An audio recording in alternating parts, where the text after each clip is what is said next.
गंगा जी, माँ गंगा, जय माँ गंगे, हर हर गंगे। गंगा जी हम भारतीयों के लिए केवल एक नदी नहीं है, ये है जीवनदायिनी, मोक्षदायिनी। गंगा जी हमारे लिए माँ है और हैं एक देवी भी। भारत की असंख्य नदियों, तालों, कुंडों, इन सब के नाम में जुड़ा है ये शब्द गंगा, और जुड़ते ही ये शब्द उन्हें प्रदान कर देता है एक अलग प्रकार की दिव्यता। तो क्या गंगा यहां नदी का पर्याय है? हाँ, है, पर उससे भी कुछ अधिक। फिर क्या ये जल का ही पर्याय है? जी बिल्कुल, वो भी है, पर उससे भी कुछ अधिक। गंगा यहां संस्कृति का पर्याय है। हमारे लिए गंगा भगवत्ता का पर्याय है। एक धर्म प्राण भारतीय के लिए महत्वाकांक्षा का अभिप्राय है कि उसे रोज गंगा स्नान का अवसर मिल सके। इससे बड़ा सुख, इससे बड़ा पुण्य उसके लिए है ही नहीं। गंगा के बिना हमारे लिए पूर्णता भी अपूर्ण है। इसीलिए तो गंगा जी को हम कहते हैं मोक्षदायिनी। दूसरे देशों ने अब शुरू किया है नदियों को मनुष्य के समान वैधानिक अधिकार देने का चलन। हमने न जाने कब से केवल गंगा ही नहीं, कई और नदियों को मनुष्य से ऊपर देवी होने का सांस्कृतिक अधिकार दे रखा है। ऐसा अधिकार, ऐसी मान्यता जिसे किसी भी तरह छीना ना जा सके। इसी अधिकार, इसी मान्यता के हर वर्ष स्मरण का महापर्व है गंगा दशहरा। आज के दिन बहुत सारे लोग जो अपनी मनोकामनाएं लेकर आते हैं, तो नेक्स्ट वर्ष यदि उनकी मनोकामनाएं पूर्ण हो जाती हैं तो उनको पूर्ण करने के लिए यहाँ पर आते हैं।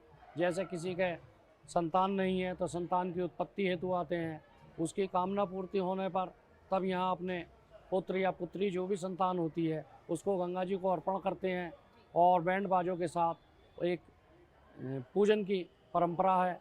इसके अलावा मुंडन संस्कार वगैरह बहुत बड़ी संख्या में यहाँ पर गंगा तट पर आज के दिन होते हैं।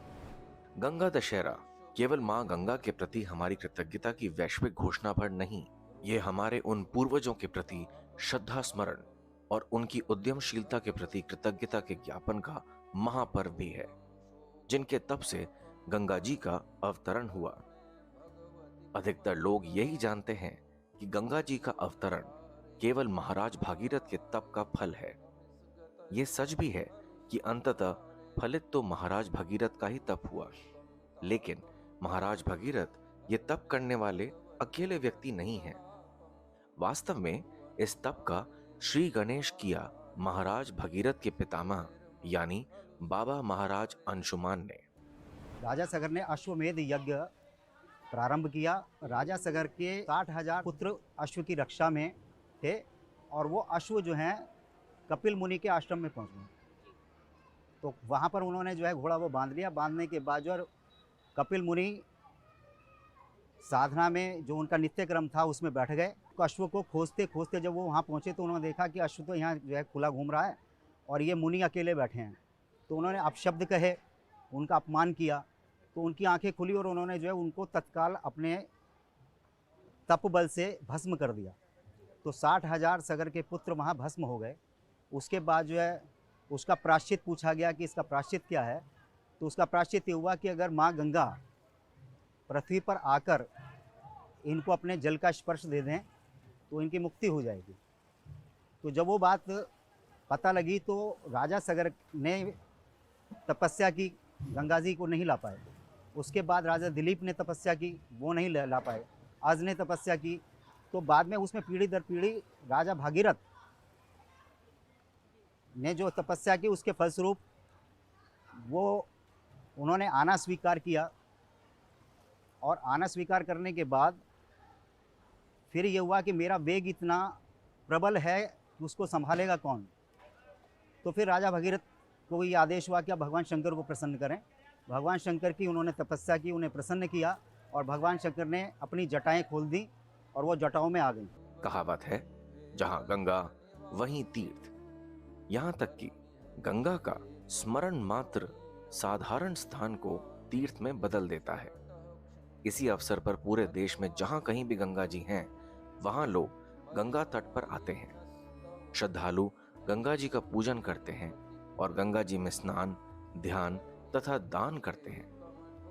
हरिद्वार, ऋषिकेश, प्रयागराज, काशी, पटना, कोलकाता आदि स्थित तटों पर तो लोग दूर दूर से आते हैं। तीर्थों में जाने वाले लोग इस दिन गंगा जी के साथ साथ भगवान शिव, पर्वतराज हिमालय, सूर्यदेव, ब्रह्मदेव और महाराज भगीरथ की भी पूजा करते हैं।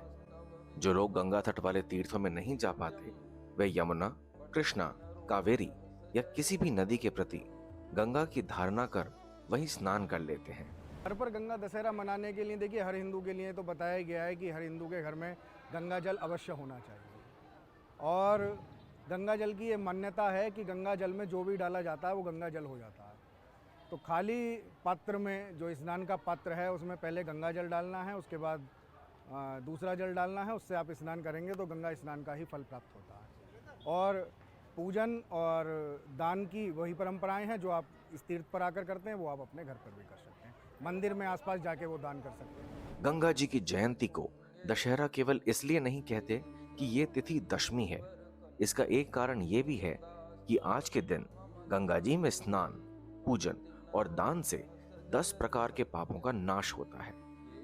कहा जाता है कि गंगा दशहरा यदि बुधवार के दिन और हस्त नक्षत्र में पड़ रहा हो तो इस दिन किया गया स्नान, पूजन या दान 10 प्रकार के पापों को नाश करने वाला होता है। और यदि ये मंगलवार के दिन हस्त नक्षत्र में हो तब तो ये सभी प्रकार के पापों का नाश करने वाला होता है। संयोग से इस बार मंगलवार के दिन ही हस्त नक्षत्र में गंगा दशहरा है। कोई भी व्यक्ति घर से गंगा जल स्नान के लिए चलता है तो उसके समस्त पितृ उसके साथ चलते हैं कि हमें गंगा स्नान का फल मिलेगा।